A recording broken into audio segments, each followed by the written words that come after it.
ਜਿਨ੍ਹਾਂ ਦੇ ਦੰਦ ਖਰਾਬ ਹੁੰਦੇ ਜਾਂਦੇ ਆ ਕੈਲਸ਼ੀਅਮ ਦੀ ਕਮੀ ਦੀ ਵਜ੍ਹਾ ਤੋਂ, ਬਹੁਤ ਜ਼ਿਆਦਾ ਕੀੜਾ ਲੱਗ ਗਿਆ ਹੈ, ਖੋੜ ਹੈ, ਦੰਦ ਖਰਾਬ ਹੁੰਦੇ ਜਾਂਦੇ ਆ, ਵਾਲ ਖਰਾਬ ਹੁੰਦੇ ਜਾਂਦੇ ਆ, ਹੱਡੀਆਂ ਦੇ ਵਿੱਚੋਂ ਕੜਲਾਂ ਦੀ ਆਵਾਜ਼ ਆਉਂਦੀ ਹੈ, ਤਰ੍ਹਾਂ ਤਰ੍ਹਾਂ ਦੇ ਖਿਚਾਓ ਲੱਗਦਾ ਜਿਸਮ ਦੇ ਵਿੱਚ।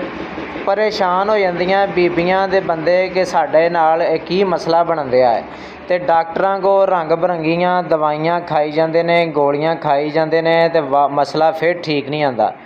ਅੱਜ ਵੀਡੀਓ ਦੇ ਵਿੱਚ ਇੰਡਰਾਪ ਡੀ ਦੇ ਤੁਹਾਨੂੰ ਫਾਇਦੇ ਦੱਸਾਂਗੇ।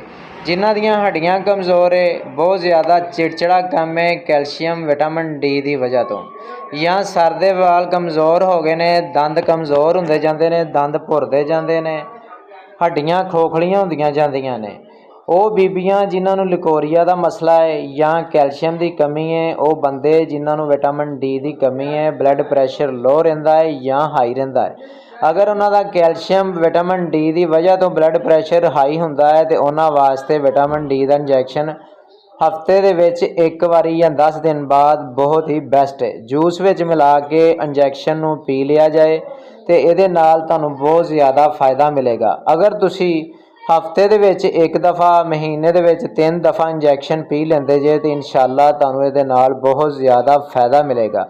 ਅਗਰ ਤੁਹਾਡੇ ਦੰਦਾਂ ਦੇ ਵਿੱਚ ਖੋੜ ਕੀੜਾ ਲੱਗ ਗਿਆ, ਤੁਸੀਂ ਰੰਗ ਦੀਆਂ ਦੰਦਾਂ ਦੀਆਂ ਦਵਾਈਆਂ ਖਾ ਚੁੱਕੇ ਜੇ, ਜਾਂ ਤੁਸੀਂ ਦੰਦਾਂ ਵਾਲੇ ਡਾਕਟਰ ਕੋਲ ਜਾ ਕੇ ਤੰਗ ਆ ਚੁੱਕੇ ਜੇ, ਚਾਂਦੀ ਦੀ ਖੋੜ ਭਰਾਈ ਲੇਕਿਨ ਤੁਹਾਡੇ ਦੰਦ ਫਿਰ ਖਰਾਬ ਹੋ ਜਾਂਦੇ ਆ, ਅਤੇ ਤੁਹਾਡੇ ਵਾਸਤੇ ਵਿਟਾਮਿਨ ਡੀ ਦਾ ਇੰਜੈਕਸ਼ਨ ਇੰਡਰਾਪ ਡੀ ਬਹੁਤ ਹੀ ਬੈਸਟ ਹੈ। ਇਹਦੇ ਵਿੱਚ ਕਾਫੀ ਵਿਟਾਮਿਨ ਡੀ ਕੰਪਨੀਆਂ ਦੇ ਨਾਮ ਟੀਕੇ ਆਉਂਦੇ ਨੇ, ਇਹਨਾਂ ਦੇ ਵਿੱਚੋਂ ਤੁਸੀਂ ਕੋਈ ਵੀ ਟੀਕਾ ਇਸਤੇਮਾਲ ਕਰਕੇ ਫਾਇਦਾ ਲੈ ਸਕਦੇ ਜੇ। ਹਰ ਟੀਕੇ ਦੀ ਪ੍ਰਾਈਸ ਅਲੱਗ-ਅਲੱਗ ਹੈ, ਕਿਸੇ ਦੀ ਕੀਮਤ ਘੱਟ ਹੈ ਅਤੇ ਕਿਸੇ ਦੀ ਜ਼ਿਆਦਾ ਹੈ। ਇਹਦੇ ਨਾਲ ਇਨਸ਼ਾਅੱਲਾ ਤੁਹਾਨੂੰ ਮਜ਼ੀਦ ਬਹੁਤ ਜ਼ਿਆਦਾ ਫਾਇਦਾ ਮਿਲੇਗਾ। ਉਹ ਬੱਚੇ ਜਿਹੜੇ ਕਮਜ਼ੋਰ ਹੈ, ਜਿਨ੍ਹਾਂ ਦੀਆਂ ਹੱਡੀਆਂ ਕਮਜ਼ੋਰ ਹੈ, ਗਰੋਥ ਨਹੀਂ ਹੁੰਦੀ, ਉਹ ਬੱਚੇ ਵੀ ਟੀਕਾ ਲੈ ਸਕਦੇ ਨੇ ਜੂਸ ਵਿੱਚ ਜਾਂ ਦੁੱਧ ਵਿੱਚ ਮਿਲਾ ਕੇ। ਇਹਦੇ ਨਾਲ ਬੱਚੇ ਦੀ ਗਰੋਥ ਹੋਏਗੀ, ਕੈਲਸ਼ੀਅਮ ਦੀ ਕਮੀ ਜਿਹੜੀ ਹੋਏਗੀ ਉਹ ਪੂਰੀ ਹੋ ਜਾਏਗੀ।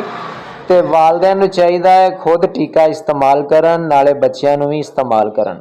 ਇਹਦੇ ਨਾਲ ਇਨਸ਼ਾਅੱਲਾ ਬੱਚਿਆਂ ਨੂੰ ਵੀ ਫਾਇਦਾ ਮਿਲੇਗਾ, ਵੱਡਿਆਂ ਨੂੰ ਵੀ ਫਾਇਦਾ ਮਿਲੇਗਾ, ਦੰਦਾਂ ਦੇ ਜਿੰਨੇ ਮਸਲੇ ਮਸਾਇਲ ਠੀਕ ਹੋਣੇ ਸ਼ੁਰੂ ਹੋ ਜਾਣਗੇ। ਅਕਸਰ ਮਰੀਜ਼ਾਂ ਨੂੰ ਦੰਦਾਂ ਦਾ ਮਸਲਾ ਬਹੁਤ ਜ਼ਿਆਦਾ ਹੁੰਦਾ ਹੈ। ਜਿਨ੍ਹਾਂ ਦੇ ਦੰਦ ਖਰਾਬ ਹੁੰਦੇ ਜਾਂਦੇ ਆ ਉਹਨਾਂ ਵਾਸਤੇ ਸੋਨਾ ਹੈ, ਜਿਨ੍ਹਾਂ ਦੀ ਕੈਲਸ਼ੀਅਮ ਦੀ ਕਮੀ ਜਿਨ੍ਹਾਂ ਨੂੰ ਹੋ ਗਈ ਆ ਉਹਨਾਂ ਵਾਸਤੇ ਵੀ ਬੜੀ ਅੱਛੀ ਚੀਜ਼ ਆ। ਮਹੀਨੇ ਦੇ ਵਿੱਚ 3 ਇੰਜੈਕਸ਼ਨ ਇਸਤੇਮਾਲ ਕਰੋ, ਅਤੇ ਭਰਾ ਨੂੰ ਦੁਆਵਾਂ ਦੇ ਵਿੱਚ ਯਾਦ ਰੱਖੋ। ਵੀਡੀਓ ਚੰਗੀ ਲੱਗੇ ਤਾਂ ਸ਼ੇਅਰ ਕਰ ਦੇਣਾ। ਇਨਸ਼ਾਅੱਲਾ ਨੈਕਸਟ ਵੀਡੀਓ ਦੇ ਵਿੱਚ ਤੁਹਾਨੂੰ ਹੋਰ ਅੱਛੀ ਇਨਫੋਰਮੇਸ਼ਨ ਦੇਵਾਂਗੇ ਵੀਡੀਓ ਦੀ।